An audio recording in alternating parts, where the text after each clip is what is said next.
குருபியோ நமகா. ஸ்ரீ முத்துக்காளி ஜோதிடம் வாயிலாக உங்கள் அனைவரையும் மீண்டும் சந்திப்பதில் மிகவும் மகிழ்ச்சி. இந்த 2025ஆம் ஆண்டு முதல் காணொலி இது. அனைவருக்கும் இனிய புத்தாண்டு நல்வாழ்த்துக்கள். இப்போ நம்ம குரு வக்ர நிவர்த்தி எல்லாம் நடந்து முடிஞ்சிருக்கு. இப்போ இந்த மாசி மாதத்துல இந்த பிப்ரவரி 14ஆம் தேதியில 13ஆம் தேதியிலிருந்து மார்ச் மாதம் 14ஆம் தேதி வரை உண்டான இந்த மாசி மாதத்துக்கு ஒரு ராசிக்கும் உண்டான ராசி பலன் என்ன அப்படிங்கிறதுதான் இப்ப நம்ம விரிவா பார்க்க போறோம். இந்த மாசி மாதத்துக்கு உண்டான முக்கிய நாட்கள் அப்படின்னு பார்த்தோம்னா அதாவது மௌனி அமாவாசை அப்படின்னு சொல்லிட்டு பிப்ரவரி மாதம் 27ஆம் தேதி வருது. அதாவது மாசி மாதம் 15ஆம் தேதி அன்னைக்கு என்னன்னா, நம்ம பொதுவா வாக்கினால் ஏற்படக்கூடிய தோஷங்கள் அதெல்லாம் நிவர்த்தி ஆகிறதுக்கு என்னெல்லாம் நம்மளுடைய பேச்சு மூலமா என்னெல்லாம் கர்மாவை நம்ம கேட்டு இருக்கோமோ அந்த பாவத்தை தொலைக்கிறதுக்கு அந்த மௌனி அமாவாசை அன்னைக்கு மௌன விரதம் இருக்கிறது ரொம்ப ரொம்ப விசேஷம். அடுத்ததாக மாசி மகம் மார்ச் மாதம் 12ஆம் தேதி வருது. இந்த தடவை மாசத்துல பின்னாடி போயிடுத்து மாசி 28ஆம் தேதிக்கு போயிடுது. ஸோ அன்னைக்கு மாசி மகம். அடுத்தது ஹோலி பண்டிகையானது 13/3/2025 மார்ச் 13ஆம் தேதி வியாழக்கிழமை அன்னைக்கு பௌர்ணமி, அன்னைக்குதான் ஹோலி பண்டிகை. அதே போல காரடையான் நோன்பு, நம்ம சாவித்திரி விரதம்னு சொல்றோம் இல்லையா, அந்த காரடையான் நோன்பானது அந்த மாசி முடிந்து பங்குனி பிறக்கிற அந்த வேளையில அதை நம்ம அந்த விரதம் நோன்பு நோற்பது வழக்கம். அது 14/3/2025 மாலை 5லிருந்து 6 மணி அந்த நேரத்துக்குள்ள காரடையான் நோன்பு இருக்கிறவங்க விரதம் இருந்து சரடு கட்டிக்கிறது ரொம்ப விசேஷம். நம்ம அதற்குண்டான பதிவுகள் எல்லாம் பின்னாடி பார்க்கலாம். இப்போ இந்த மாசி மாதத்திற்கு ஒரு ராசிக்கும் உண்டான ராசி பலன்கள் என்ன, கிரகங்களுடைய நகர்வானது என்ன நல்லது என்ன பண்ண போறது நமக்கு அப்படின்னு விரிவா பார்க்கலாம். ஸ்ரீ குருபியோ நமகா. இது மீன ராசி மீன லக்னக்காரர்களுக்கு இந்த மாசி மாதத்திற்கு உண்டான ராசி பலன். கிரகங்களுடைய அமைவு எப்படி இருக்குன்னு பார்த்தா, உங்களுடைய லக்னத்திலேயே ராகுவும் சுக்கிரனும் இருக்காங்க. 3ஆம் இடத்தில் குரு இப்பதான் வக்ர நிவர்த்தி ஆயிருக்க. 4 செவ்வாய் வக்ரகதியில் இப்ப போயின்னு இருக்க. 7ஆம் இடத்தில் கேது, 12ஆம் இடத்தில் சனி சூரியன் புதன். உங்களுடைய விரையாதிபதி விரயஸ்தானத்திலே உட்கார்ந்துருக்கு. ஓகே, இப்ப மீன ராசி மீன லக்னத்திற்கு எப்படின்னா, இப்போ உங்களுக்கு அடுத்து சனி பயிற்சியானது உங்களுடைய ராசிக்குள்ளேயே வரப்போற. இப்ப என்ன ஆகும்னா, இப்பவே ஆரம்பிச்சாச்சு. ஒரு 2 வருஷமாவே நீங்க நிறைய விதத்துல நீங்க ரொம்ப படிப்படியா கஷ்டங்கள் ஒன்னொன்னா வருதேன்னு இப்பவே உங்களுக்கு பாதி முடியலையேங்கிற லெவலுக்கு நீங்க இருக்கீங்க. ஆனா இந்த லாங் வே டு கோ. இதுக்காக சொல்லல, பட் ஜென்ரலா பயமுறுத்துறதுக்காக சொல்லல. பட் இதெல்லாம் வாழ்க்கையில எல்லாருமே கோ த்ரூ பண்ண வேண்டிய கேசஸ் தான். உங்களுக்கு இப்போ விரைய சனி காலம் அப்படிங்கறதுனால தேவையில்லாத பொருள் இழப்பு, அதாவது நம்ம சொல்லுவோம்ல, கஷ்டப்பட்டு சம்பாதிச்ச பணம் ஆளும் பாழுமா அப்படி போறதேன்னு சொல்லுவோம் இல்லையா, அது மாதிரி விரையம்னா தண்ட செலவு அவ்வளோ வேஸ்ட், மணி அவ்வளோ வேஸ்ட். பணம் மட்டும் விரயம் இல்லாம நம்மளுடைய நிம்மதியும் தூக்கமும் சேர்ந்து போயிருக்கும், உடம்பு ஆரோக்கியமும் போயிருக்கும். நிறைய பேருக்கு வீட்டுல மனைவிக்கு உடல்நல குறைவு, அதனால பிரச்சனை, இல்லைன்னா குழந்தைகள் வகையில நிறைய சிக்கல்கள், இந்த மாதிரி போட்டு ஒரு வகையில ஆட்டிதான் வச்சிருக்காரு சனி பகவான் இப்ப விரைய சனி காலத்துல. இப்ப அவர் இனிதான் நகர்ந்து உங்க ராசிக்குள்ள வரப்போறார்.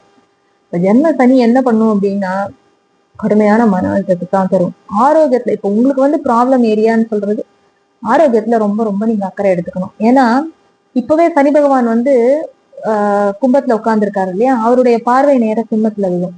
இப்ப அது உங்களுக்கு 6ஆம் இடம். இப்ப ஓரளவு நீங்க மேனேஜ் பண்ணிட்டு இருந்தாலுமே கூட உடம்புல நிறைய சின்ன சின்ன நோய் தொந்தரவுகள் இப்ப ஆல்ரெடியே உங்களுக்கு வர ஆரம்பிச்சிருக்கும். அதே போல மனைவியோட வீட்டுல குடும்ப உறவுகளோட நம்மளுடைய அந்த ரிலேஷன்ஷிப் இருக்கு இல்லையா, அது ரொம்ப அடி வாங்கியிருக்கும். கம்யூனிகேஷன் ப்ராப்பரா இருக்காது. நம்ம ஒண்ணு சொன்னா அவங்க ஒண்ணு புரிஞ்சுப்பாங்க.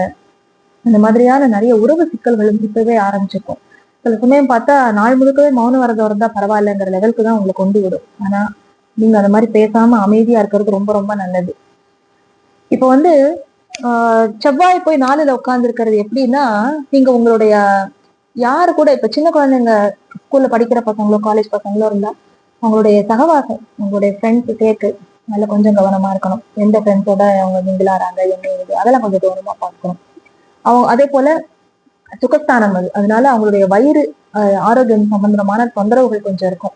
ரொம்ப காரமான உணவுகளை சாப்பிட்டு வயிறுல அல்சர் உண்டாகிறது, அந்த மாதிரி பெப்டிக் அல்சர் எல்லாம் சொல்றோம் இல்லையா, அந்த பிரச்சனைகள் தலைத்தூக்கக்கூடிய காலகட்டம். அதனால அதுல கொஞ்சம் கவனமா இருக்கணும். கொஞ்சம் வயதானவர்களுக்கும் ஆரோக்கிய குறைபாடுகள் ரொம்பவே தெரிய ஆரம்பிக்கும். அதனால இப்பதான் புரட்டாதிக்குள்ள சனி பகவான் போயிட்டு இருக்காரு இல்லையா, ஒவ்வொரு பாதம் மாறும்போதும் இனிதான் ஒரு ஒரு நட்சத்திரத்துக்கு அதோடைய பலன்கள் தெரியும். நம்ம சனிப்பெயர்ச்சி பலன் சொல்லும் போது நட்சத்திர வாரியா நான் அந்த விரிவா சொல்லணும்னு இருக்கேன். அப்ப நீங்க அதை தெரிஞ்சுக்கோங்க.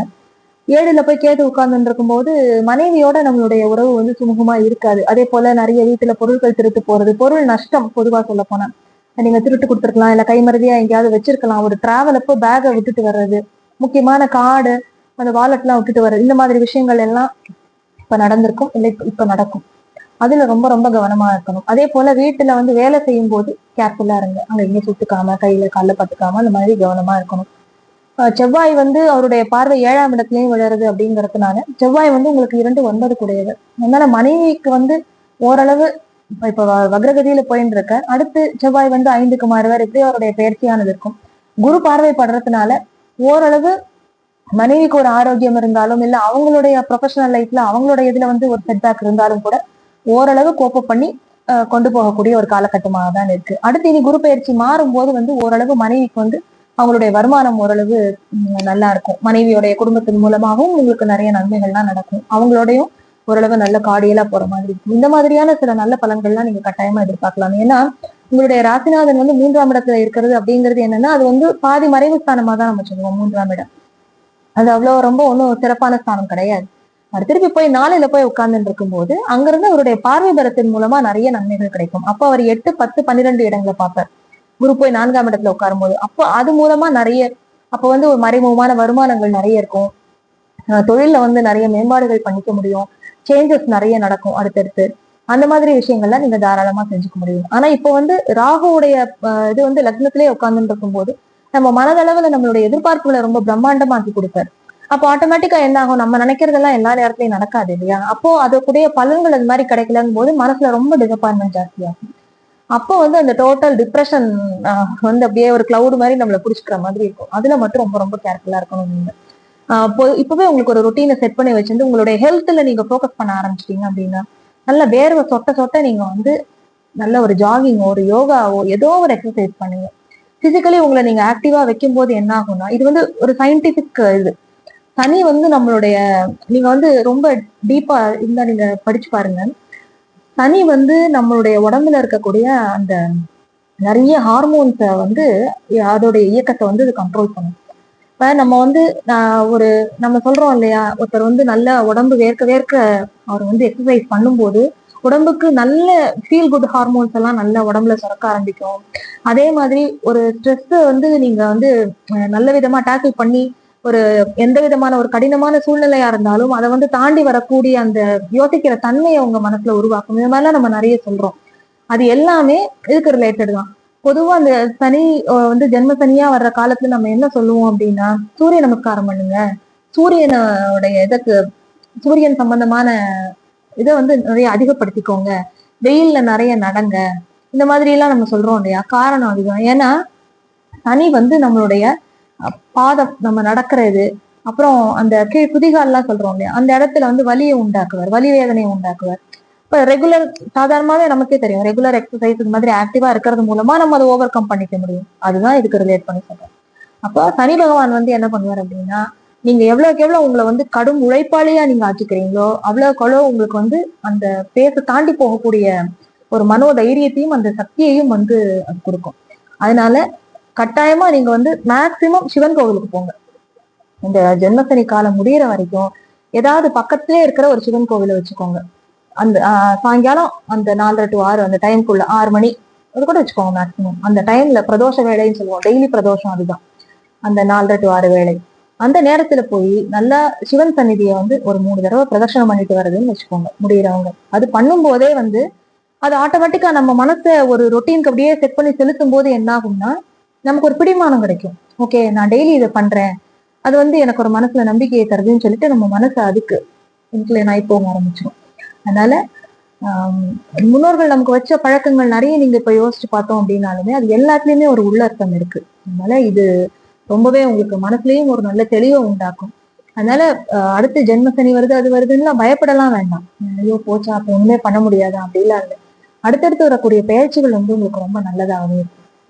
இப்ப ராகு வந்து உங்களுடைய லக்னம் ராசியில இருந்து அவர் அடுத்து வந்து உங்களுடைய 12ஆம் இடத்துக்கு போவார். சனி அப்படியே 12ல இருந்து ராசிக்குள்ள வருவார், உங்க லக்னத்துக்கு வருவார்.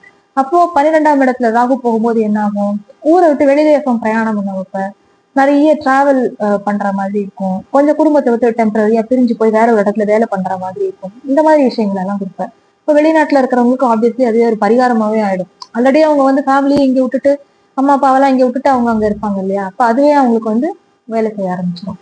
ஸோ இது இந்த மாதிரி நம்ம பலன்களை பார்த்துக்கணும். ஸோ எந்த ஒரு கிரகமுமே சமரைஸ் பண்ணி சொல்லணும்னா ஃபுல்லா நற்பலனையும் கொடுக்காது, ஃபுல்லா கெடுப்பலனையும் கொடுக்காது. வாழ்க்கை பாடங்களை நிறைய கத்து கொடுத்துட்டு போவார் சனி பகவானின் 7.5 சனி காலத்துல. ஸோ அடுத்தடுத்து பயிற்சிகள் எல்லாம் நல்லாவே இருக்கு மீனராசிக்கு. இதுல இந்த விஷயங்கள் எல்லாம் மட்டும் கொஞ்சம் கேர்ஃபுல்லா இருக்கணும்.